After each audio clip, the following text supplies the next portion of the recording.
So, what's up mga ka-game yard? So, ngayong araw maghahanda tayo ng patuka for maintenance ng ating mga no-case.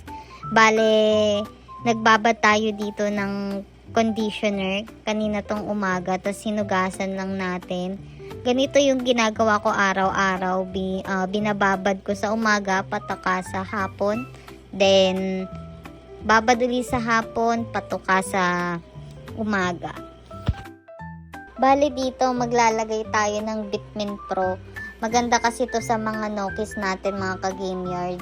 Meron na ditong probiotic, amino acid, minerals, tsaka multivitamins. Tas dito naman maglalagay din tayo ng Progen-C para depensa natin sa pabago-bagong klima. Lalo na ngayon dito, ulan-init para may protection tayo sa mga no-case natin. Tapos naglalagay rin ako ng Lactamino XE para mas bumuka yung katawan ng mga no-case natin. Tapos syempre, wag nating kakalimutan yung dextrose powder natin for energy boost ng mga no-case. At syempre, may iwasan natin yung dehydration nila. Bale mga ka-game yard, naglalagay din nga pala tayo dito ng Yakult para mabilis mabalik yung good bacteria ng mga no-case kasi nag-bacteria flushing tayo lately. Tas yung sobra, akin.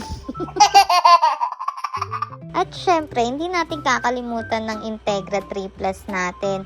Bale, ang nilalagay ko dito 30% grains, tas 70% na pellet.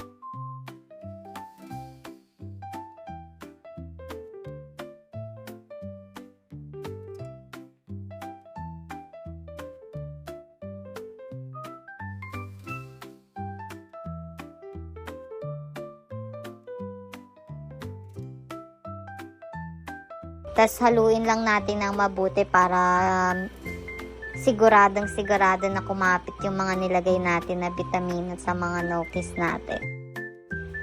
Bale mga ka-game yard, yung ginagamit ko nga pala dito na pantakal yung ginupit ko lang na bote ng Yakult. Saktong-sakto na to na takal para sa mga no-case natin. At huwag kakalimutan, walang paborito, dapat takal tamang-tama lang.